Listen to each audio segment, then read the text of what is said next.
Hello प्यारे बच्चों, चलिए स्टार्ट करते हैं क्लास 11 चैप्टर फर्स्ट सेट का इंट्रोडक्शन। तो सबसे पहले बात करते हैं यहाँ पे चैप्टर के नाम की। सेट का मीनिंग क्या होता है? देखो ध्यान से, the collection of well defined objects. जो अच्छे से डिफाइन की हुई ऑब्जेक्ट्स होती हैं उनके कलेक्शन को, उनके समूह को हम क्या कहते हैं? सेट।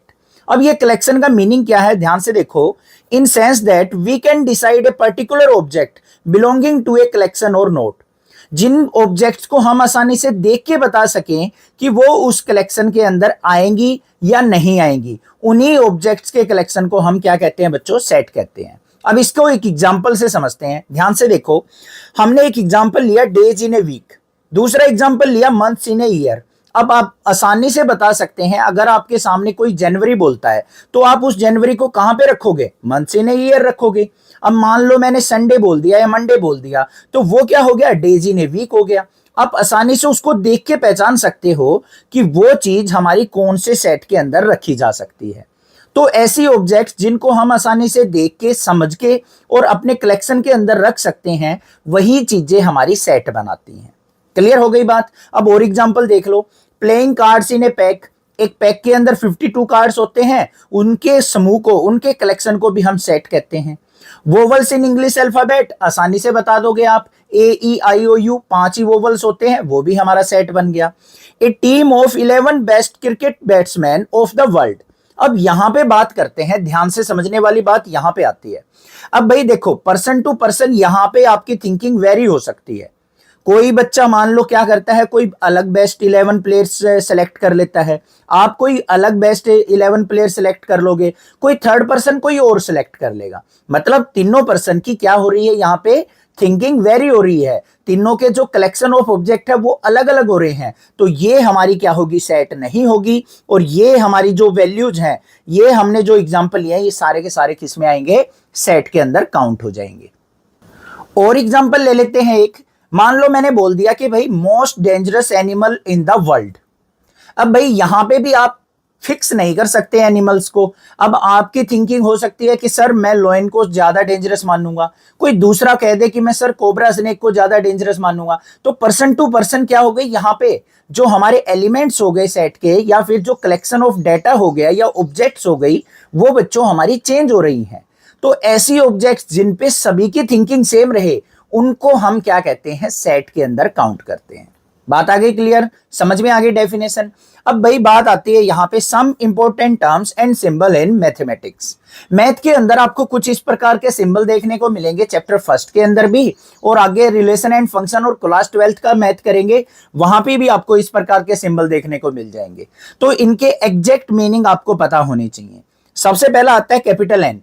एन का मतलब होता है हमारी नेचुरल नंबर्स। लिख भी देता हूं मैं यहाँ पे। एन का मतलब क्या होता है? Natural numbers. इनमें कंफ्यूज रहते हैं बच्चे, कौन कौन से होंगे? 1 2 3 4 अप टू इंफिनिटी। चलते चले जाओ, वो सारे के सारे किसके अंदर काउंट होंगे बच्चों? हमारे नेचुरल नंबर के। इसके साथ ही हमारा एक आता है होल नंबर। होल नंबर को हम किससे डिनोट करते हैं बच्चों? W से। तो होल नंबर के अंदर क्या होता है? जीरो भी इंक्लूड हो जाती है। 0 1 2 3 4 अप टू इंफिनिटी। नेक्स्ट बात करते हैं जेड। जेड किस लिए यूज किया जाता है? हमारा इंटीजर वैल्यू के लिए। तो ये क्या हो गई हमारी? यहां पे इंटीजर्स आ गए। इंटीजर्स में क्या आ जाएगा? 0 +-1 +-2 +-3 अप टू इंफिनिटी। क्लियर?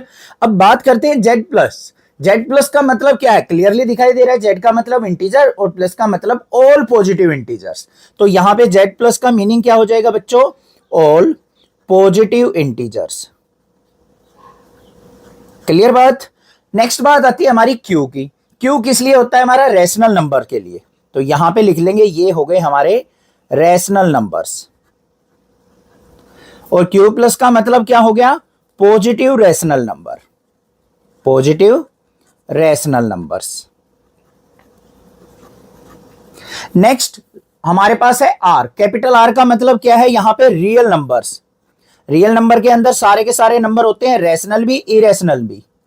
ठीक है? और आर प्लस का मतलब क्या होगा? Positive real numbers.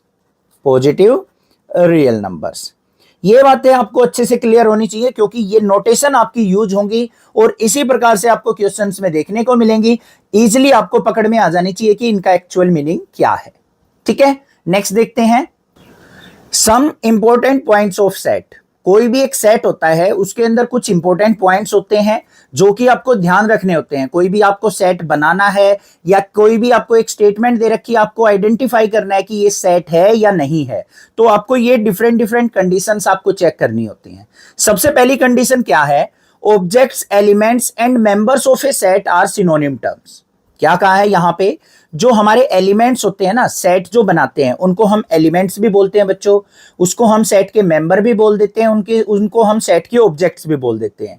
वो सारी की सारी क्या होनी चाहिए? सिनोनिम टर्म्स होनी चाहिए, आपस में एक दूसरे से मेल खाती हुई टर्म्स होनी चाहिए। ऐसा नहीं है कि आप एनिमल्स के अंदर ह्यूमन बींग्स को रख दो, एनिमल्स के अंदर आप बर्ड्स को रख दो। मान लो आपको बोल दिया कि सेट ऑफ एनिमल्स है, उसके अंदर आप बर्ड इंक्लूड नहीं कर सकते, क्योंकि वो सिनोनिम टर्म्स नहीं हुई। अब इंग्लिश वोवल्स बोल दिए आपको, इंग्लिश अल्फाबेट के अंदर वोवल्स, उसके अंदर हम इंटीजर वैल्यू इंक्लूड नहीं कर सकते। तो हमेशा जो भी मेंबर होंगे, एलिमेंट या ऑब्जेक्ट्स होंगे सेट के, वो हमेशा सिनोनिम टर्म्स होंगी। Clear? Second, sets are denoted by the capital letters like A B C X Y Z etcetera. हमेशा किसी भी सेट को हम कैपिटल लेटर से ही डिनोट करते हैं। कई केसेज में स्मॉल से भी लिख देते हैं, वो गलत होता है वैसे तो, बट हमेशा हम क्या करते हैं, जो हमारा सेट होता है उसको हमेशा कैपिटल लेटर से ही डिनोट किया जाता है। थर्ड बात करते हैं, elements of a set are separated by the small letters, represented by the small letters a B C d etcetera. हमेशा जो एलिमेंट्स होंगे ना, मेंबर्स होंगे या ऑब्जेक्ट्स होंगी सेट की, वो हमेशा स्मॉल लेटर से ही लिखी जाती हैं। Next, elements of set are always written in the middle braces. जो हमेशा सेट के एलिमेंट्स होंगे, ऑब्जेक्ट्स होंगे, वो हमेशा मिडल ब्रेसेज के अंदर ही लिखी जाएंगे, ये भी आपको ध्यान देनी है। नेक्स्ट क्या है? डुप्लीकेट और copy of elements is not possible in the set. किसी भी सेट के अंदर डुप्लीकेट एलिमेंट प्रेजेंट नहीं होंगे। मान लो किसी सेट के अंदर 1 आ गया तो दोबारा से 1 नहीं आएगा। मान लो किसी सेट के अंदर ए आ गया, स्मॉल ए आ गया, तो दोबारा से ए नहीं आएगा उसके अंदर। तो डुप्लीकेट एलिमेंट कभी भी प्रेजेंट नहीं होंगे। क्लियर बात यहां तक? आगे चलते हैं। अब इसको एक एग्जांपल से समझते हैं बच्चों। क्या है? A set of vowels in English alphabet.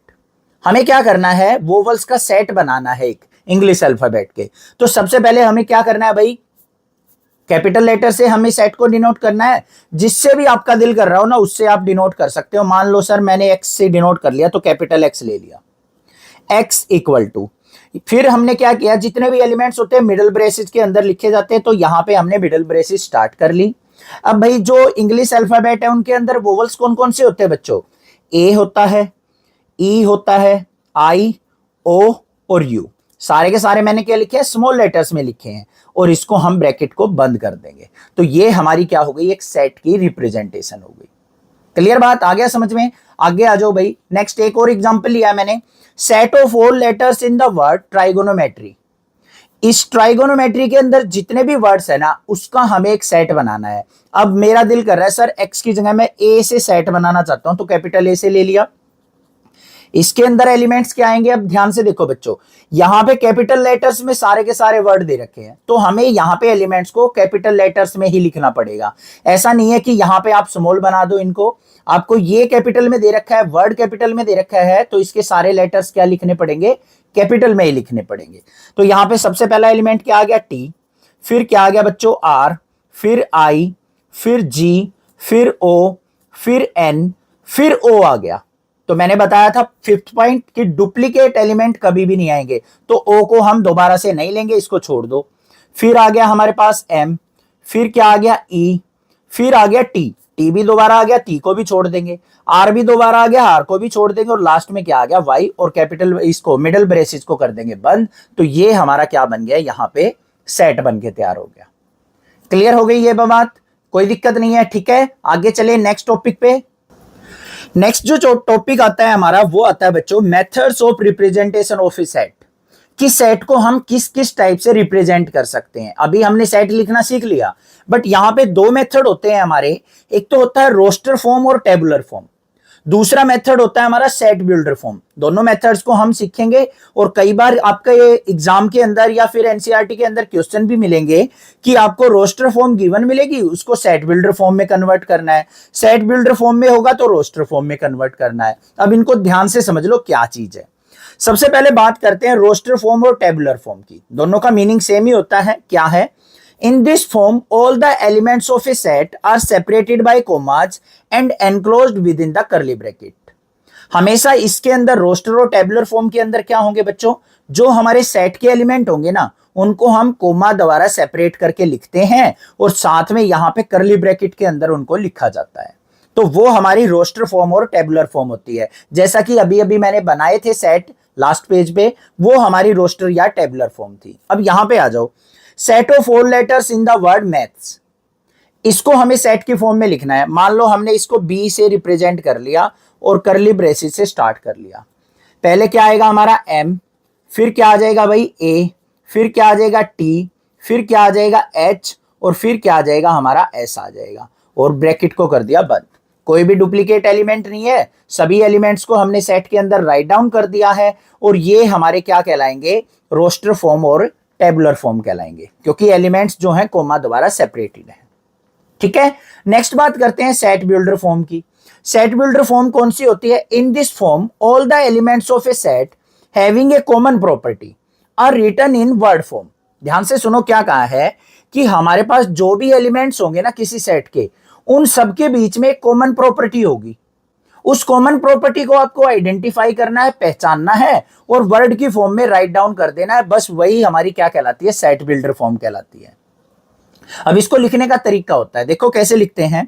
Hair we can use a variable for description of elements.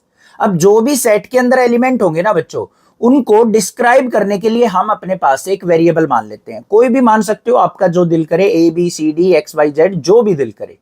तो मान लिया हमने एक्स मान लिया। उसके बाद क्या करते हैं? फॉलोड बाय कॉलन, इस प्रकार से कॉलन लगाते हैं। इसका मीनिंग होता है सच दैट, कि हमने जो वेरिएबल लिया है वो क्या एक्सप्लेन करना चाहता है, वो क्या कहना चाहता है। And then word description of the property within curly bracket, और फिर हम वर्ड की फॉर्म में अपनी प्रॉपर्टी को डिफाइन कर देते हैं। देखो कैसे, यहां पे मेरे पास एग्जांपल आ गया, ए इक्वल टू ए सेट दे दिया जिसके अंदर एलिमेंट्स हैं ए ई आई ओ यू। अब भाई ध्यान से देखो, ये हमारी कौन सी फॉर्म है? रोस्टर और टेबुलर फॉर्म। इसको हमें सेट बिल्डर फॉर्म में कन्वर्ट करना है। तो कैसे करेंगे? यहां पे ए सेट है equal to curly bracket start करेंगे। कोई भी अपने पास से एक वेरिएबल मान लो हमने मान लिया x variable, x such that कि एक्स वेरिएबल इस प्रकार से है कि एक्स आर, ये क्या है भाई? सारे के सारे वोवल्स हैं। X are vowels in English alphabet. Vowels in English alphabet. कर दी भाई इस प्रॉपर्टी को डिफाइन और मिडल ब्रैकेट को हम कर देंगे बंद। बस हो गया हमारा यहां पे सेट बिल्डर फॉर्म। समझ में आ गया? दूसरी यहां पे सेट के अंदर नजर डालो बच्चों। बी सेट दे रखा है, उसके अंदर एलिमेंट क्या है? 1 3 5 7 9 अप टू इंफिनिटी। ये सारे के सारे क्या नजर आ रहे हैं आपको? सारे के सारे ओड नंबर हैं। तो यहां पे हम क्या करेंगे? बी सेट को कैसे डिफाइन करेंगे? मान लो मैं यहां पे y वेरिएबल ले लेता हूं, y सच दैट, y जो है वेरिएबल वो इस प्रकार से है, वो इस प्रकार से हमारी प्रॉपर्टी को डिफाइन करता है कि y आर ओड नंबर्स। बस कि y जो है वो सारे के सारे क्या हैं? ओड नंबर्स है। इस प्रकार से हमने इसको डिफाइन कर दिया। या फिर यहां पे लिख सकते हैं y are positive odd numbers, क्योंकि ये पॉजिटिव है ना, नेगेटिव में भी तो हो सकते हैं -1 -3, तो ये सारे पॉजिटिव हैं तो यहां पे पॉजिटिव ओड नंबर्स डाल देंगे। क्लियर हो गई बात कैसे हमें सेट बिल्डर फॉर्म बनानी होती है? कोई दिक्कत नहीं होनी चाहिए। आगे चलें, ठीक है। नेक्स्ट जो बात आती है वो आती है हमारी टाइप्स ऑफ सेट की। डिफरेंट टाइप के सेट होते हैं, उन सबको बिल्कुल सिंपल डेफिनेशन के साथ, सिंपल से एग्जांपल के साथ आपको समझाऊंगा, आसानी से माइंड में सेट हो जाएंगे। ध्यान से देखो, सबसे पहले नाम आता है एम्प्टी सेट का। नाम से ही क्लियर है, a set that does not contain any element is called empty set, और नल सेट और वॉइड सेट।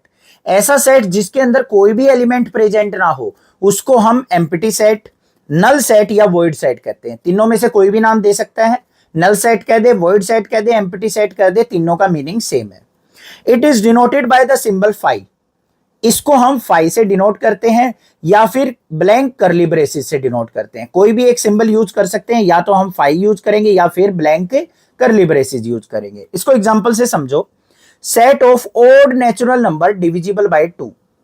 एक सेट दे दिया भाई, ऐसा सेट जिसके अंदर सारे के सारे ओड नेचुरल नंबर होंगे जो 2 से डिवाइड होते होंगे। क्या कोई ऐसा सेट हो सकता है? कोई एलिमेंट है ऐसे जो कि हमारे ओड भी हों और 2 से डिवाइड होते हो? नहीं है। तो इसको हम कैसे लिख देंगे? ए सेट, उसके अंदर क्या हो गया? कोई भी एलिमेंट नहीं आएगा, खाली लिख दिया इसको। या फिर क्या लिख देंगे? ए इक्वल टू 5 लिख देंगे। कोई भी एक नोटेशन यूज करेंगे, या तो ये या फिर ये। क्लियर? नेक्स्ट आ जाओ। नेक्स्ट सेकंड है हमारा सिंगलटन सेट। सिंगलटन का मतलब क्या होता है? एक value. A set that contain only one element is called singleton set. ऐसा सेट जिसके अंदर बच्चों ओनली एक ही वैल्यू हो, उसको हम सिंगलटन सेट कहते हैं। एग्जांपल से समझो, set of even prime number. अब set of even prime number है, मान लो हमने ए से डिनोट कर दिया, तो कौन सा एलिमेंट आएगा? अकेला 2 आएगा। और तो कोई ऐसा प्राइम नंबर नहीं है जो कि हमारा क्या हो? इवन भी हो और प्राइम भी हो। तो एक ही एलिमेंट इस सेट के अंदर आया, तो इसको हम सिंगलटन सेट कह देंगे। ठीक है। नेक्स्ट बात करते हैं भाई फाइनाइट सेट और इनफाइनाइट सेट की। दोनों को इकट्ठे समझते हैं। फाइनाइट का मतलब क्या होता है? एक लिमिटेड वैल्यू, जिनको हम काउंट कर सकते हैं, काउंटेबल फॉर्म में हो। ए सेट विच इज एम्प्टी और consist of a definite number of element. या तो सेट एम्प्टी हो या फिर उसके अंदर डेफिनेट नंबर ऑफ एलिमेंट्स हो, काउंटेबल फॉर्म के एलिमेंट्स हो, उनको हम क्या कहते हैं? फाइनाइट सेट कहते हैं। अब इसका एग्जांपल देख लो, set of all English alphabet. आसानी से बना दोगे ना। मान लो आपने बी सेट के अंदर ले लिया A B C D E F ऐसे करके, तो टोटल हमें पता है इसके अंदर कितने एलिमेंट्स आने वाले हैं? 26 एलिमेंट आने वाले हैं। तो काउंटेबल फॉर्म में है, तो ये हमारा क्या हो गया बच्चों? फाइनाइट सेट हो गया। अब बात करते हैं इनफाइनाइट सेट की। A set which has infinite number of element is called infinite set. जिस सेट के एलिमेंट्स को हम काउंट नहीं कर सकते हो, अनकाउंटेबल डाटा हो, अनकाउंटेबल एलिमेंट्स हो, तो वो हमारा इनफाइनाइट सेट कहलाएगा। एग्जांपल देखो, सेट ऑफ इवन नंबर्स आ गया भाई। ए से हमने डिनोट कर दिया, इसके अंदर एलिमेंट्स लिख दिया 2 4 6 8, इस प्रकार से डॉट लगा के लिखेंगे। अब हमें नहीं बताइए कि ये कहां तक जाते जाएंगे, हमें काउंट नहीं कर सकते इनको, तो ये हमारे क्या हो गए? इनफाइनाइट सेट के अंदर। सेट ऑफ प्राइम नंबर आ गया, इसको हमने लिख दिया यहां पे 2 3 5 7, इस प्रकार से लिखते चले जाओ, तो ये भी हमारा क्या हो गया? इनफाइनाइट सेट हो गया, अनकाउंटेबल फॉर्म हो गया। क्लियर बात है? समझ में आ गया? ठीक है। नेक्स्ट चलते हैं, अदर टाइप देखते हैं। नेक्स्ट है हमारे पास इक्वल सेट। ध्यान से देखना बच्चों, इक्वल सेट और इक्विवेलेंट सेट दोनों में बच्चे कंफ्यूज रहते हैं, हमेशा एग्जाम के अंदर गड़बड़ करके आते हैं। यहां पे आपको थोड़ा सा फोकस करना है। ध्यान से देखो क्या है इक्वल सेट की definition. Two set A and B are said to be equal if they have same elements in both the set and then we can write a equal to b। क्या कहा है? मान लो आपने 2 set ले लिए, equality 2 set में ही check होगी। दोनों सेट के अंदर अगर सेम टू सेम एलिमेंट हो, क्या कहा मैंने? सेम एलिमेंट होने चाहिए, तभी हम उन दोनों सेट को क्या कह सकते हैं? a equal to B set. Otherwise they are unequal set. Unequal को कैसे लिखेंगे? a not equal to b। अब एग्जांपल देखो, यहां पे a सेट ले लिया जिसके अंदर क्या है? 2 3 4 6 7 एलिमेंट है। बी सेट के अंदर एलिमेंट्स है 4 6 7 2 3। अब भाई एलिमेंट्स आगे पीछे हो सकते हैं, रेंडमली लिखे जा सकते हैं, बट एलिमेंट्स जो सेट ए के अंदर है ना, वही एलिमेंट सेट बी के अंदर होने चाहिए, तभी हम उनको इक्वल सेट कहेंगे। तो यहां पे हमारा क्या हो जाएगा? ए इक्वल टू बी सेट हो जाएगा। क्लियर बात? ऐसे ही मान लो यहां से अगर 3 गायब हो जाता, इस सेट के अंदर से हम 3 हटा देते, और तो बाकी एलिमेंट्स हैं सेम टू सेम, बट 3 इसमें है इसमें नहीं है, तो ए क्या हो जाता? नॉट इक्वल टू बी हो जाता। क्लियर? इक्विवेलेंट सेट के अंदर आ जाओ। Two set A and B are said to be equivalent if they have same number of element. क्या कहा है? अब एलिमेंट्स हमें ये चेक नहीं करने कि एज इट इज है या नहीं है, बस नंबर ऑफ एलिमेंट सेम होने चाहिए। इस सेट के अंदर 5 एलिमेंट्स हैं, तो दूसरे सेट के अंदर भी 5 एलिमेंट्स होंगे, तो हमें इनको नंबर ऑफ एलिमेंट्स को चेक करना है, तो इक्विवेलेंट सेट कहलाएंगे। तो यहां पे क्या हो जाएगा? A equivalent to B. तो ऐसे लिखा जाएगा, number of elements in A equal है number of elements in B, so A and B are equivalent set. Clear भाई? कोई दिक्कत नहीं है। नेक्स्ट जो इंपॉर्टेंट टॉपिक आ गया वो आ गया हमारा बिलोंग्स टू और not belongs to a set. अब क्या करते हैं भाई, आपको यहां इस टाइप के भी क्वेश्चन देखने को मिलेंगे। एक सेट दे रखा होगा और कोई एक एलिमेंट उठा के दे देंगे, वो पूछ लेंगे कि ये इस सेट से बिलोंग करता है या नहीं करता है। बिल्कुल सिंपल सी बात है, any element is present in a set और not is said to be belongs और not belongs to a set. अगर कोई एलिमेंट जो आपसे पूछा गया है वो बच्चों सेट के अंदर प्रेजेंट हो तो हम कह देंगे बिलोंग्स है, अदरवाइज वो नॉट बिलोंग्स है। अब उसके लिए हम सिंबल यूज करते हैं, ये रहा, ये बिलोंग्स टू का सिंबल होता है, इसको हम कट कर देंगे तो ये नॉट बिलोंग्स टू का होता है। इसको एक एग्जांपल से समझते हैं बच्चों। एग्जांपल हमारे पास है, ए सेट दे दिया, उसके अंदर एलिमेंट है 9 3 5 6 1। आपसे पूछ लिया क्या 9 इस सेट के अंदर बिलोंग करता है। आप चेक कर लोगे कि 9 इस सेट के अंदर प्रेजेंट है, तो यहां पे हम कौन सा सिंबल लगा देंगे, बिलोंग्स टू का। 2 क्या इस सेट के अंदर बिलोंग करता है, नहीं करता है, 2 यहां पे प्रेजेंट है, नहीं है, तो यहां पे सिंबल आ जाएगा नॉट बिलोंग्स टू का। 6 इस सेट के अंदर है, बिल्कुल है, तो ये हमारे पास आ जाएगा बिलोंग्स टू का। पता चल गया बिलोंग्स टू और not belongs to, concept clear, कोई दिक्कत नहीं होनी चाहिए। नेक्स्ट टॉपिक देखते हैं। नेक्स्ट टॉपिक आ गया हमारा सबसेट का। अब सबसेट, सबसेट का मतलब क्या है, अगर आपके माइंड में जो आ रहा है वो आप सोचो एक बार। सबसेट का मतलब क्या है, सेट का एक पोर्शन, बस वही चीज होती है, सेट का एक छोटा सा पार्ट इज कॉल्ड सबसेट। देखो, A is a subset of B if all the elements of set A present in set B.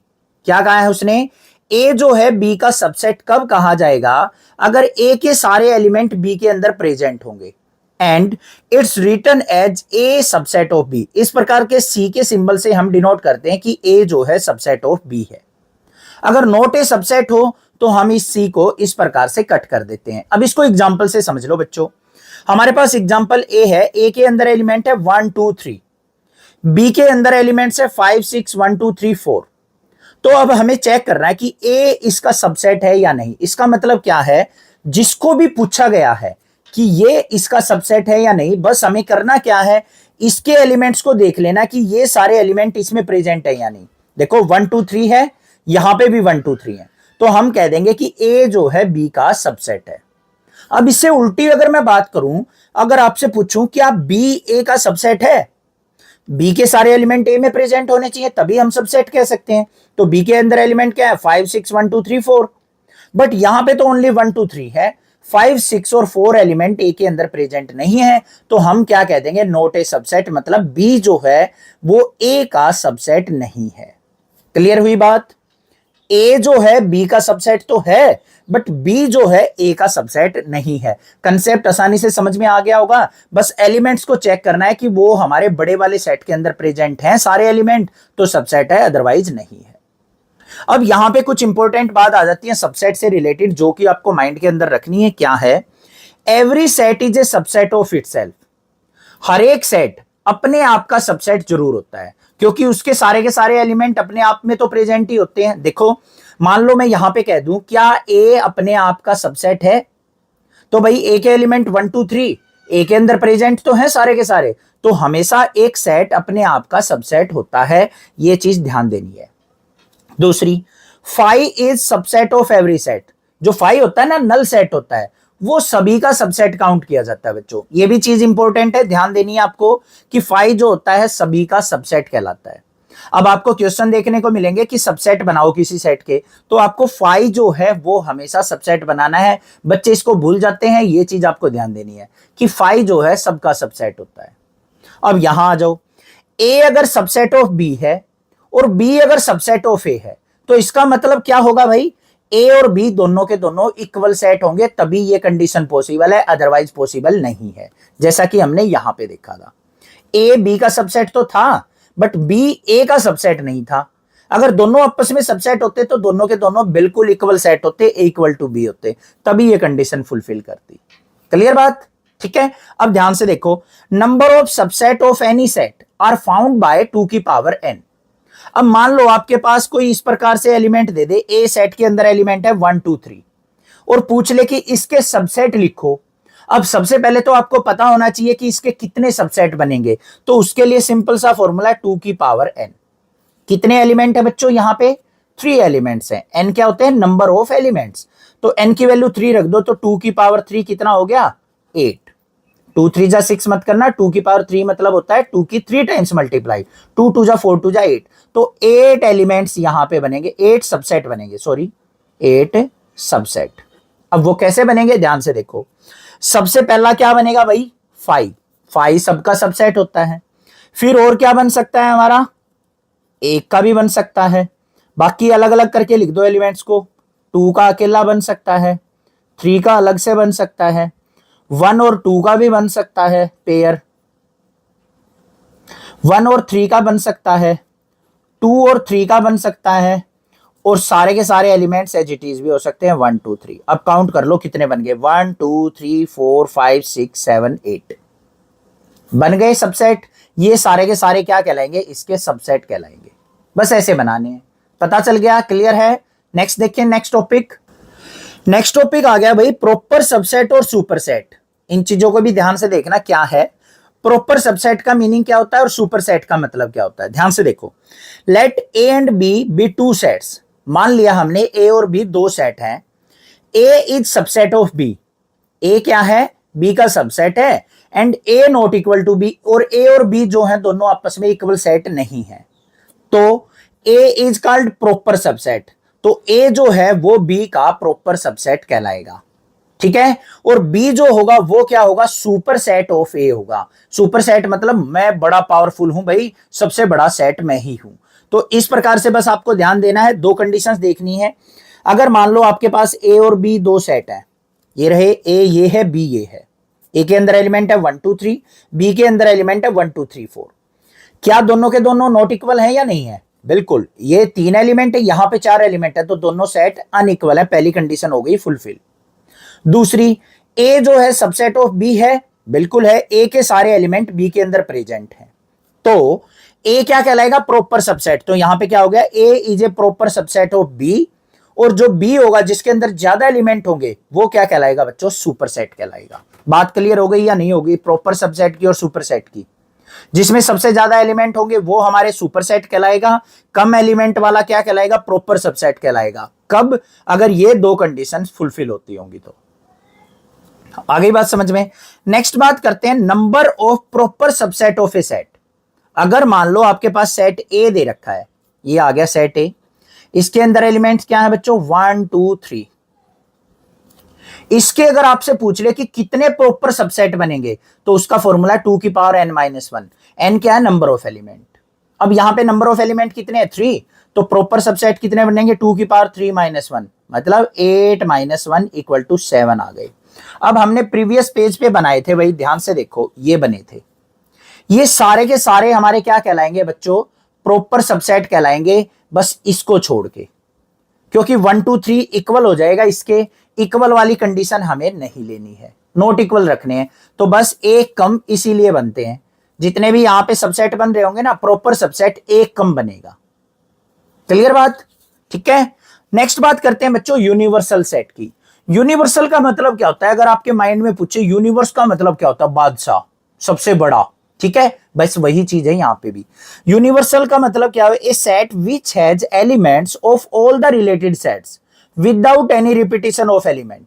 बस यहां पे क्या कहा है, जो भी सेट से बिलोंग करते हुए सेट होंगे ना, छोटे छोटे सेट होंगे, उन सभी के एलिमेंट जिसके अंदर प्रेजेंट होंगे वही हमारा यूनिवर्सल सेट कहलाएगा। एग्जांपल से समझ लो, अब मान लो हमारे पास ए सेट है, उसके अंदर एलिमेंट है 1 2 3, बी के अंदर एलिमेंट है 2 3 4, सी के अंदर 3 4 5 6 और डी के अंदर है 7 8। इन सब का एक यूनिवर्सल सेट यू से रिप्रेजेंट होगा, उसके अंदर इन सभी के एलिमेंट्स प्रेजेंट होंगे, बट डुप्लीकेट एलिमेंट नहीं होंगे। देखो 1 2 3 4 5 6 7 8 इसके सारे एलिमेंट लिख दिए मैंने, कोई भी यहां पे डुप्लीकेट एलिमेंट प्रेजेंट नहीं है, तो ये क्या कहलाएगा बच्चों, यूनिवर्सल सेट कहलाएगा।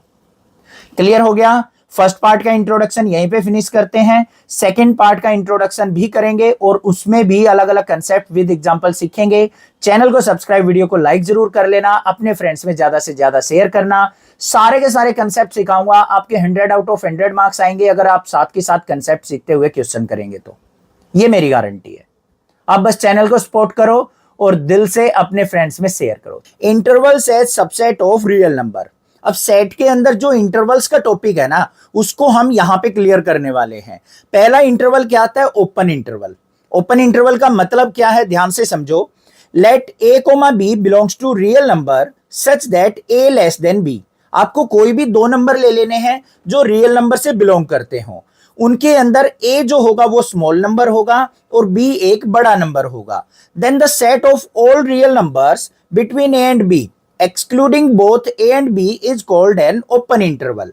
तो यहां पे हमारा जो सेट बनेगा ना ओपन इंटरवल के अंदर, वो कौन सा बनेगा बच्चों?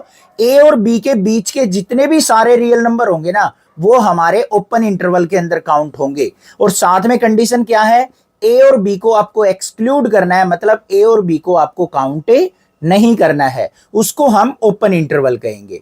It is denoted by the A comma B, और ये हमारी जो स्मॉल ब्रैकेट्स होती है ना, इनको हम ओपन इंटरवल बोलते हैं। इसको लिखा कैसे जाएगा, ध्यान से देखो। A comma B equal to x such that, x का मतलब क्या है? ए और बी की कोई भी वैल्यू लेंगे ना हम, वो इस प्रकार से होंगी कि ए से तो बड़ी होंगी और बी से छोटी होंगी। इक्वल टू का साइन यहां पे नहीं आया है क्योंकि ये हमारा ओपन इंटरवल है। ठीक है, इसको एक एग्जांपल से समझो, ध्यान से देखो। मान लो हमारी ये नंबर लाइन है बच्चों, इसके ऊपर ये ए नंबर है, ये बी है। बी जो है ए से क्या है? ग्रेटर है। अब हमें क्या करना है, ओपन इंटरवल के अंदर ए और बी के बीच की वैल्यू जो ये रेड लाइन से शो हो रही है, ये सारी की सारी वैल्यू ले लेनी है। बी और ए को हमें नहीं लेना है, बस वो सारी वैल्यूज हमारी किसके अंदर कहलाएंगी? ओपन इंटरवल में। समझ में आ गया? एक और एग्जांपल लेते हैं। मान लो हमारी ये नंबर लाइन है, यहां पे हमने ले लिया 2 और यहां पे ले लिया हमने 6। तो हमें क्या करना है, ओपन इंटरवल के अंदर बच्चों 2 और 6 के बीच की सारी वैल्यूज लेनी है। मतलब 2 से आगे क्या हो जाएगा? 2.1 स्टार्ट हो जाएगा, और 6 से पहले क्या होगा? 5.9 होगा। ये सारी वैल्यूज तो हम ले लेंगे, बट 2 और 6 को नहीं लेंगे, वो हमारा ओपन इंटरवल कहलाएगा। क्लियर हो गया? समझ में आ गया? अब नेक्स्ट चलते हैं हम अपने क्लोज इंटरवल के ऊपर। क्लोज इंटरवल के अंदर क्या है, ध्यान से देखो। Let A comma B belongs to real number such that A less than B. इसी प्रकार से हमने दो नंबर ले लेने हैं जिसमें ए हमारा छोटा नंबर होगा, बी बड़ा नंबर होगा। Then the set of all real numbers between A and B including both A and B is called close interval. Open interval close interval में डिफरेंस समझ में आ गया? इसमें हमें ए और बी को इंक्लूड करना है, वहां पे हमें ए और बी को एक्सक्लूड करना है, मतलब नहीं लेना है। इसको हम किस प्रकार से डिनोट करते हैं? कैपिटल ब्रैकेट से। तो कैपिटल ब्रैकेट लेफ्ट और राइट साइड आ जाएंगी, ए कोमा बी। और इसको हम डिनोट कैसे करेंगे? ध्यान से देखो। एक्स सच दैट एक्स की वैल्यू जो होगी वो greater than equal to A होगी और less than equal to B. मतलब एक्स की वैल्यू ए भी हो सकती है और बी भी हो सकती है। ये एक एग्जांपल से समझ लो। यहां पे मैंने क्या किया, नंबर लाइन पे ए और बी दो नंबर ले लिए हैं।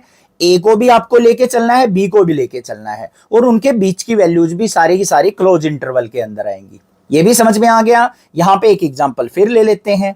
ये मान लिया क्या है 1, और ये हमारा क्या है मान लिया 7। ये हमारा क्लोज इंटरवल हो गया। इस प्रकार से इसको डार्क कर देंगे। तो इसके अंदर जो वैल्यूज आएंगी ना, वो कहां से स्टार्ट होंगी? 1 से लेके 7 तक। तो 1 भी इंक्लूड करना है और 7 भी आपको लेके चलना है, उसको हम क्या कहेंगे? Close interval. अब इस फॉर्म में लिखा हुआ हो तो आप पहचान लोगे, जहां पे इक्वल टू का साइन होगा उधर क्लोज इंटरवल है, जहां पे इक्वल टू का साइन नहीं होगा वो हमारा ओपन इंटरवल की तरह वर्क करेगा। क्लियर बात? नेक्स्ट देखते हैं, इसकी दो टाइप और हैं। अब यहां पे नेक्स्ट जो टाइप आती है वो आती है सेमी ओपन क्लोज इंटरवल। मतलब एक साइड से आपको ओपन इंटरवल मिल जाएगा, एक साइड से क्लोज इंटरवल मिल जाएगा। इसको एग्जांपल से देखते हैं। देखो क्या है, यहां पे मैंने क्या किया, ए कोमा बी कोई भी दो वैल्यू ली है जो कि हमारी रियल नंबर से बिलोंग करती हैं। लेफ्ट साइड पे क्या है बच्चों? Capital bracket. राइट साइड पे हमारी स्मॉल ब्रैकेट है। तो बी पे ओपन इंटरवल होगा, ए पे क्लोज इंटरवल होगा। और लिखा कैसे जाएगा? एक्स सच दैट एक्स की value greater than equal to A होगी और लेस देन बी होगी। अब देखो ध्यान से, बी पे ओपन इंटरवल था तो यहां पे इक्वल टू का साइन नहीं आया। ए पे क्लोज इंटरवल था तो ए के साथ हमारा क्या आ गया? यहां पे इक्वल टू का साइन आ गया। इसका मतलब क्या हुआ? बी को नहीं लेना है, ए को इंक्लूड करके चलना है। अब देखो ध्यान से क्या है, in close interval from A to open interval and B including A but excluding B. हम यहां पे क्या करेंगे? ए पे हमारा क्लोज इंटरवल है, बी पे क्या है, ओपन इंटरवल है, और ए को हमें इंक्लूड करना है और बी को एक्सक्लूड कर देना है। तो ये देख लो यहां पे एग्जांपल, बी हमारा ओपन है, ए हमारा क्लोज है। ठीक है, ऐसे ही सेकंड आ गया हमारा, यहां पे ए पे ओपन है, बी पे क्लोज है, इसका मतलब बी पे हमारा इक्वल टू का साइन आएगा, ए पे इक्वल टू का साइन नहीं आएगा। तो ए पे क्या हो जाएगा, open interval from A to close interval B, including B but excluding A. समझ में आ गई बात, हमें ए को यहां पे इंक्लूड नहीं करना है, बी को हमें इंक्लूड करके चलना है, बी को लेके चलना है। ये भी क्लियर हो गए, कोई दिक्कत नहीं है। नेक्स्ट टॉपिक देखते हैं। नेक्स्ट टॉपिक आता है हमारा ऑपरेशंस ऑन द सेट। बिल्कुल मोस्ट इंपॉर्टेंट टॉपिक है भाई, ध्यान से समझना है। सबसे पहला क्या आता है टॉपिक, यूनियन ऑफ सेट। ये हम ऑपरेशन लगा सकते हैं अपने सेट के एलिमेंट के ऊपर। अब यूनियन का मतलब क्या होता है बच्चों, वो पहले समझो। यूनियन का मतलब होता है समूह बनाना, इकट्ठा करना, बस वही काम करना है यूनियन ऑफ सेट में। देखो ध्यान से, डेफिनेशन क्या है, let A and B be two any sets. A और बी को हमने कोई भी दो सेट्स मान लिए। The union of A and B is the set which consist of all the elements of A and all the elements of B. A और B हमने कोई भी दो सेट माने, तो ए और बी का यूनियन सेट जो बनेगा ना, नया सेट बनेगा, उसके अंदर ए के भी सारे एलिमेंट होंगे और बी के भी सारे एलिमेंट होंगे। बट कंडीशन क्या होगी, the common elements being taken only once. जो ए और बी सेट के अंदर कॉमन एलिमेंट होंगे ना, उनको आपको बस एक ही बार लेना है। समझ में आ गया। अब यहां पे ध्यान से देखो, the symbol U is used to denote the union. U को हम यूनियन से रिप्रेजेंट करते हैं। Symbolically we can write A union B and usually read as A union B. इसको लिखा ऐसे जाता है सिंबॉलिकली, और इसको रीड ऐसे किया जाता है। अब इसको एक एग्जांपल से समझ लो बच्चों। यहां पे हमने क्या किया, दो सेट ले लिए। एक तो ए सेट ले लिया, उसके अंदर एलिमेंट है 2 4 6 8। बी सेट ले लिया जिसके अंदर एलिमेंट है 6 8 12 और 10। इन दोनों का हमें क्या करना है, यूनियन करना है। तो देखो बच्चों कैसे बनेगा, ए यूनियन बी। क्या कहा था मैंने पहले, ए के सारे एलिमेंट लिख लो 2 4 6 8। फिर बी के एलिमेंट लिखने हैं, 6 लिखेंगे, बट नहीं, यहां पे 6 ऑलरेडी आ चुका, तो कॉपी ऑफ एलिमेंट वैसे भी सेट में अलाउड नहीं होता। और यहां पे भी लिखा हुआ है कि कॉमन एलिमेंट को एक ही बार लेना है। 8 को भी नहीं ले सकते, 10 को लेंगे और 12 को लेंगे। तो ये क्या बन गया, ए यूनियन बी बन के तैयार हो गया। समझ में आ गया। नेक्स्ट बात करते हैं भाई इंटरसेक्शन ऑफ सेट की।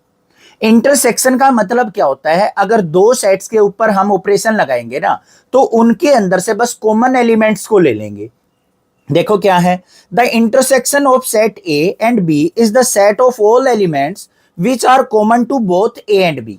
जो दोनों में कॉमन होंगे ना, उनको हमें लेना है बस। और इसको रिप्रेजेंट कैसे किया जाता है, उल्टे यू से रिप्रेजेंट किया जाता है। ठीक है, और कैसे लिखा जाएगा इसको, ए इंटरसेक्शन बी, और रीड कैसे करेंगे इसको, ए इंटरसेक्शन बी। ऐसे लिखा जाता है, ऐसे रीड किया जाता है। अब इसको भी एग्जांपल से समझ लेते हैं। ए सेट है हमारे पास 2 4 6 8, बी सेट है जिसके अंदर एलिमेंट है 6 8 10 12। अब ए इंटरसेक्शन बी निकालना है आपको, तो क्या करेंगे, यहां पे कॉमन एलिमेंट्स देखो बच्चों, 6 इसमें भी है, इसमें भी है, 8 इसमें भी है, इसमें भी है। तो 6 और 8 हमारे पास यहां पे कॉमन एलिमेंट्स हैं। तो ये हमारा क्या हो जाएगा, इंटरसेक्शन ऑफ ए सेट हो जाएगा। आ गया समझ में। अब यहां पे देखो मैंने एक इंपॉर्टेंट सी बात लिखी है, if A and B are two set such that A intersection B equal to 5।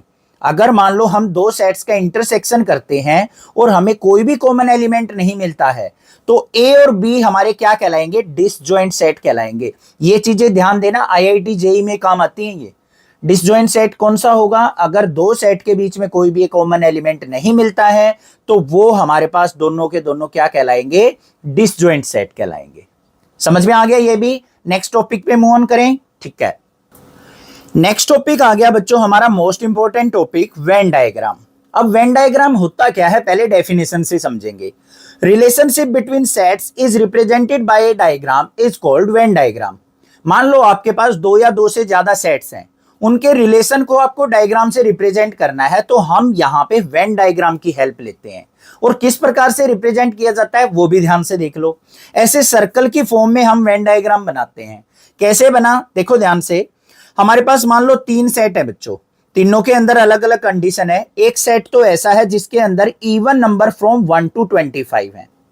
दूसरा सेट ऐसा है जिसके अंदर क्या है, इवन नंबर है और साथ में मल्टीपल ऑफ 5 है फ्रॉम 1 to 25। तीसरा सेट ऐसा है जिसके अंदर क्या है, मल्टीपल ऑफ 5 है ओनली, 1 से लेके 25 के बीच में। 3 सेट समझ में आ गए कौन कौन से हैं। पहले सेट के अंदर क्या है, 1 से 25 के बीच के इवन नंबर हैं। दूसरा सेट ऐसा है जिसमें इवन नंबर भी है और साथ में 5 के मल्टीपल है, 1 से 25 के बीच। और थर्ड हमारा सेट क्या है, जिसमें ओनली 5 के मल्टीपल है, 1 से 25 के बीच। 3 सेट हो गए। अब उन तीनों सेटों को अगर आपको यहां पे रिप्रेजेंट करना है डायग्राम से, तो हम किसकी हेल्प लेते हैं बच्चों, वेन डायग्राम की हेल्प लेते हैं। देखो मैंने एक सर्कल बना लिया भाई, पहले ऊपर वाले सर्कल पे ध्यान दो, नीचे वाले को छोड़ दो। इसके अंदर जितने भी एलिमेंट्स दिख रहे हैं ना आपको, सारे के सारे क्या है, इवन नंबर है या नहीं है, ध्यान से देखो, सारे के सारे क्या है, इवन नंबर। और कहां से कहां तक है, 1 से लेके 25 तक। हो गया काम खत्म। दूसरा मैंने क्या किया, एक सर्कल नीचे वाला बना लिया। इसके अंदर एलिमेंट क्या है, 5, 10, 20, 25 और 15। ये एलिमेंट्स हैं। ये किसको रिप्रेजेंट कर रहे हैं, 5 के मल्टीपल्स को। 5, 10, 20, 25 और 15, ये सारे क्या हो गए भाई, 5 के मल्टीपल्स। अब साथ में एक सेट और आ गया जिसके अंदर ये दोनों कंबाइंड दे रखे हैं, इवन नंबर भी होना चाहिए, 5 का मल्टीपल भी होना चाहिए। तो ये जो कॉमन रीजन है ना, ये किसको रिप्रेजेंट कर रहा है बच्चों, 10 और 20, दोनों 5 के मल्टीपल भी हैं और इवन नंबर भी हैं। तो इस प्रकार की रिप्रेजेंटेशन हमारी क्या कहलाती है, वेन डायग्राम कहलाती है। क्लियर हो गई बात, समझ में आ गया। अब यहां पे मैंने एक और रिप्रेजेंटेशन दिखाई है बच्चों। ये क्या है हमारे पास, ये ए सेट था, ये कोई बी सेट है। तो बीच का जो एरिया होता है ना, जो ये ब्लू कलर दिखा रखा है, ये कौन सा एरिया होगा, ए इंटरसेक्शन बी। मतलब ए और बी के बीच में जो कॉमन एरिया होगा उसको हम यहां पे रिप्रेजेंट करेंगे। अब देखो यहां पे कॉमन रीजन कौन सा था, 10 और 20।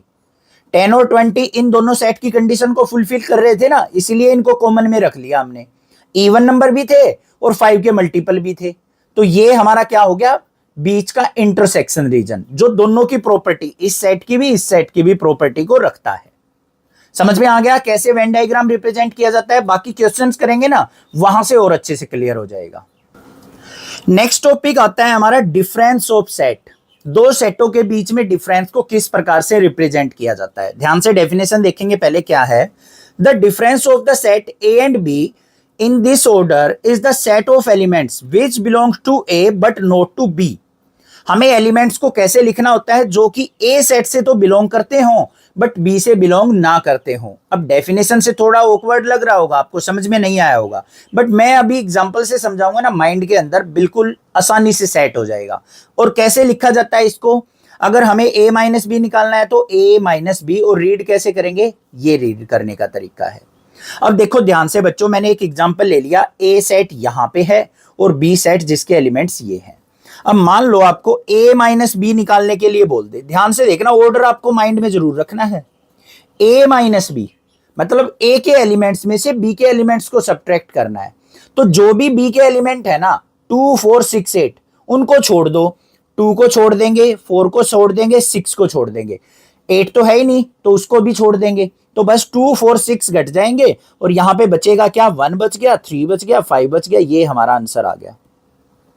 अब बच्चों मान लो b माइनस ए निकालना हो, तो मतलब अब हमें क्या करना है, b के एलिमेंट्स में a वालों को सब्ट्रैक्ट करना है। b के अंदर क्या है, 2, 4, 6, 8, तो 2, 4, 6 हट गए, यहां पे अकेला b में क्या बच गया, 8 बच गया। तो b माइनस ए का आंसर क्या आ जाएगा, ओनली 8 आ जाएगा।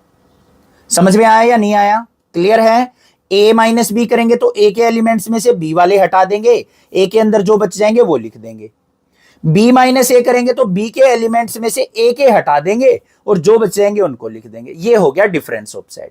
क्लियर। नेक्स्ट टॉपिक आता है हमारा कॉम्प्लीमेंट ऑफ ए सेट। क्या होता है कॉम्प्लीमेंट ऑफ ए सेट, ध्यान से देखो। The complement of a set is the set of all elements that belongs to the universal set but not to the original set. Complement of a set में क्या होते हैं, वो सारे elements आते हैं जो कि यूनिवर्सल सेट के अंदर प्रेजेंट होते हैं बट ओरिजिनल सेट के अंदर ना हो, उसको हम कॉम्प्लीमेंट ऑफ ए सेट कहते हैं। इसको भी एग्जांपल से समझेंगे। अब यूनिवर्सल सेट का जिस बच्चे को नहीं पता है वो पहली वीडियो देखिए, वहां से क्लियर हो जाएगा। अब देखो example, a set that contains the element present in the universal set but not in the set A. कैसे? यूनिवर्सल सेट हमारे पास क्या है बच्चों, 2 4 6 8 10 12, ये एलिमेंट्स का मान लिया हमारे पास क्या है, यूनिवर्सल सेट। सेट ए हमें दे रखा है 4 6 8 का, 3 एलिमेंट्स का। अगर हमें ए का यहां पे कॉम्प्लीमेंट निकालना है तो कैसे निकलेगा? एक तरीके से 2 4 6 8 10 12 में से इन एलिमेंट्स को हटा दो। किसको हटा देंगे? 4 हटा देंगे, 6 को हटा देंगे, 8 को हटा देंगे। तो हमारे पास ए कॉम्प्लीमेंट में क्या आ गया भाई? 2 आ गया, 10 आ गया, 12 आ गया। ये हमारा आंसर आ गया। समझ में आया कैसे कॉम्प्लीमेंट निकालना है हमें? जो भी ए का कॉम्प्लीमेंट निकालना है तो उसके एलिमेंट्स को छोड़ के बाकी यूनिवर्सल सेट में जो भी एलिमेंट बच गए ना, वो हमारा कॉम्प्लीमेंट कहलाता है। अब यहां पे एग्जांपल से, वेन डायग्राम से समझ लो। ये पूरा का पूरा क्या था? एक यूनिवर्सल सेट था जिसके अंदर ए सेट भी प्रेजेंट था। अगर हमें ए का कॉम्प्लीमेंट निकालना है तो ये व्हाइट वाला जो ए के एलिमेंट है ना, इनको छोड़ देंगे, बाकी सारा रीजन क्या कहलाएगा? हमारा ए कॉम्प्लीमेंट कहलाएगा। क्लियर हो गई ये भी बात? कोई दिक्कत नहीं है, समझ में आ गया होगा? ठीक है। अब एग्जांपल एक और ले लेते हैं। मान लो हमारे पास यूनिवर्सल सेट है, उसके अंदर क्या है? इंग्लिश अल्फाबेट है, इंग्लिश अल्फाबेट। ठीक है बच्चों। एक दूसरा सेट है, मान लो बी सेट, जिसके अंदर क्या है? हमारे वोवल्स हैं। क्या है? वोवल्स। तो बी कॉम्प्लीमेंट क्या होगा भाई? ध्यान से बता दो। इसके अंदर कितने एलिमेंट होंगे? 26। वोवल्स कितने होते हैं? 5। तो हमें इन 26 में से ये 5 एलिमेंट छोड़ के बाकी सारे लिख देने हैं। ए छोड़ देंगे, बी से स्टार्ट हो जाएगा, सी हो जाएगा, डी हो जाएगा, ई छोड़ देंगे, एफ हो जाएगा, आई छोड़ देंगे। इस प्रकार से लिखते चले जाएंगे। पता लग गया कैसे कॉम्प्लीमेंट निकालना है? कोई दिक्कत नहीं होनी चाहिए। ठीक है। नेक्स्ट बात करेंगे हमारी कॉम्प्लीमेंट सेट की प्रॉपर्टीज जो है ना, वो मोस्ट इंपॉर्टेंट है, वो और देखते हैं क्या है। सबसे पहली जो प्रॉपर्टी आती है कॉम्प्लीमेंट ऑफ सेट की, वो आती है कॉम्प्लीमेंट लॉ। क्या होता है? ध्यान से देखो। अगर ए का और ए कॉम्प्लीमेंट का अगर हम यूनियन करते हैं तो हमेशा यूनिवर्सल सेट निकल के आएगा। ये चीज आपको ध्यान देनी है। एग्जाम्पल भी मैंने यहां पे ले रखा है, वो भी समझाऊंगा, बट कुछ एग्जाम्पल आपको खुद से भी ट्राई करके देखने और चेक करना है कि क्या ये लॉज बिल्कुल परफेक्ट है या नहीं है। ऐसे ही क्या कहा है, ए और ए डैश का अगर मैं इंटरसेक्शन लेता हूं तो कोई भी आपको कॉमन एलिमेंट देखने को नहीं मिलेगा जो कि हमारा 5 के इक्वल होता है। First law clear. सेकंड आता है डी मॉर्गन लॉ। ये मोस्ट इंपॉर्टेंट है। क्या है? अगर मैं ए यूनियन बी का कॉम्प्लीमेंट लेता हूं तो उसको मैं इस प्रकार से अलग अलग करके भी लिख सकता हूं, A complement intersection B complement. क्या किया? यूनियन का इंटरसेक्शन बन गया, ए और बी का अलग अलग कॉम्प्लीमेंट लिख दिया। ठीक है। ऐसे ही यहां पे आ जाओ। अगर ए इंटरसेक्शन बी का कॉम्प्लीमेंट है, इसको अगर सेपरेट करके लिखना है बच्चों, तो कैसे लिखा जाएगा? ए कॉम्प्लीमेंट इंटरसेक्शन का बन जाएगा यूनियन और B complement. Left hand side equal to right hand side होगी, हमेशा ये चीज ध्यान देनी है। नेक्स्ट आता है लॉ ऑफ डबल कॉम्प्लीमेंट। अगर किसी सेट का हम कॉम्प्लीमेंट निकाल के दोबारा कॉम्प्लीमेंट करें ना, तो वो हमें ओरिजिनल सेट दोबारा मिल जाता है। ये हमारा थर्ड लॉ कहता है। क्लियर। फोर्थ लॉ क्या कहता है? लॉ ऑफ एम्प्टी सेट और यूनिवर्सल सेट। अगर हम नल सेट का कॉम्प्लीमेंट निकाल लें, नल सेट का कॉम्प्लीमेंट का मतलब क्या हो गया? यूनिवर्सल सेट के सारे एलिमेंट। और यूनिवर्सल सेट का अगर कॉम्प्लीमेंट निकाल लें तो हमेशा क्या मिलेगा? 5। कोई भी एलिमेंट का सेट नहीं मिलेगा। ठीक है। अब यहां पे एक एग्जांपल दे रखा है, देखो यूनिवर्सल सेट ये है, ए सेट ये ले लिया, बी सेट ये ले लिया। अब मान लो यूनिवर्सल सेट का कॉम्प्लीमेंट निकालना हो, इसका मुझे कॉम्प्लीमेंट निकालना बच्चों यू डैश। तो कॉम्प्लीमेंट का मतलब क्या होता है? जिस सेट का कॉम्प्लीमेंट निकाल लेना वो सारे एलिमेंट हट जाते हैं। अब यहां से 2 भी हट गया, 4 भी, 6 भी, 8 भी, 10 भी, 12 भी, सारे हट गए। तो क्या बचा? कुछ भी नहीं, एक भी एलिमेंट नहीं बचा। तो ये क्या आ गया मेरे पास? नल सेट आ गया, 5 आ गया। अब मुझे 5 का दोबारा से कॉम्प्लीमेंट करना हो तो मेरा दोबारा यूनिवर्सल सेट आ जाएगा या नहीं आ जाएगा? बस ये चीज है। क्लियर। अब यहां पे और देख लो, ये दे रखा है ए यूनियन ए डैश हमेशा क्या होगा? Universal set. देखो ध्यान से, इसको उसको क्लियर करते हैं। A union A dash is equal to होगा यूनिवर्सल सेट के। ए सेट तो ये रहा हमारे पास, ए डैश निकाल लो। कैसे निकलेगा बच्चों? ए के एलिमेंट्स को छोड़ दो, बाकी यूनिवर्सल सेट के सारे एलिमेंट लिख दो। 4 6 8 को छोड़ देंगे, क्या बच गया? 2 बच गया, 10 बच गया और 12 बच गया। तो ये सेट आ गया ए और ए डैश, इन दोनों का यूनियन करना हो, यूनियन का मतलब इन दोनों का समूह बनाना है हमें, और सारे के सारे एलिमेंट ए के भी और ए डैश के भी लिख देने हैं। तो भाई यहां पे बना लो यूनियन, क्या बनेगा, पहले ए के एलिमेंट लिखेंगे 4 6 8, फिर यहां से लिखेंगे 2 10 12। अब ध्यान से देखो ये सारे के सारे एलिमेंट किसके हैं, यूनिवर्सल सेट के, तो ये इक्वल टू किसके आ गया, यू के इक्वल आ गया या नहीं आ गया। क्लियर है, कोई दिक्कत नहीं है, समझ में आ गया ना।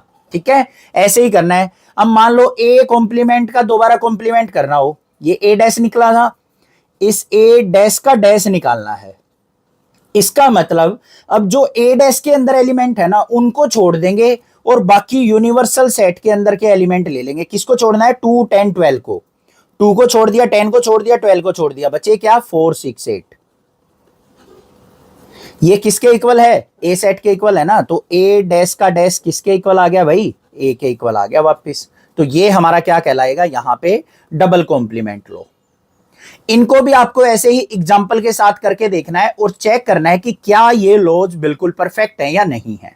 समझ में आ गई वीडियो, अच्छे से इंट्रोडक्शन क्लियर हो गया होगा, सारे कंसेप्ट क्लियर हो गए होंगे। बाकी वीडियो जब करेंगे ना, क्वेश्चंस जो करेंगे एनसीईआरटी के सारे इजीली अटेम्प्ट कर दोगे आप।